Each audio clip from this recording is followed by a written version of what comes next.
Now,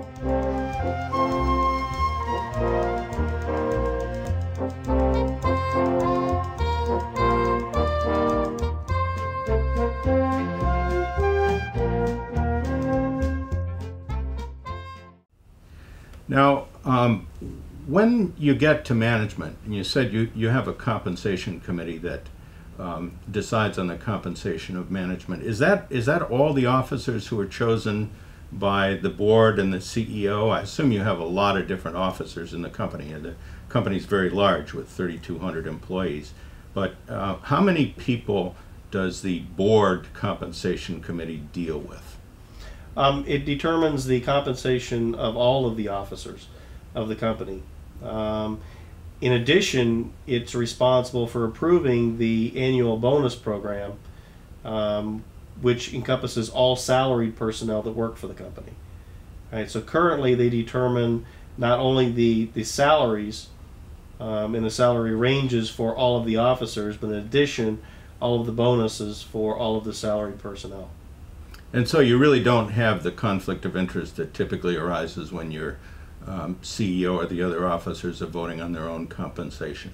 This is a pretty arm's length arrangement that you've established.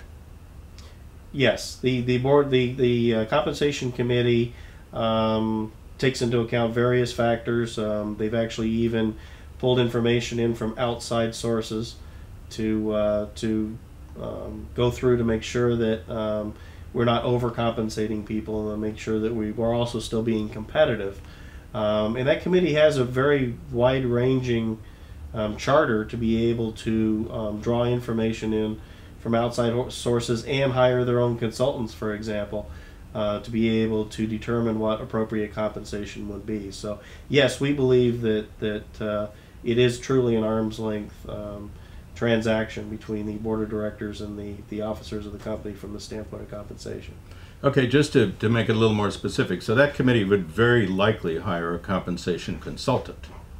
It's possible. They may also draw information from surveys and so forth that have been done. But yes, they have the authority to hire a consultant to work with them if they so like to do so. But generally speaking, for the most part, they've drawn the information from already available sources. I know that the National Center for Employee Ownership has a survey of compensation ranges in ESOP companies. Do you find that useful? Does the board find that useful? I'm not sure, because I don't set as an ex officio to the compensation committee.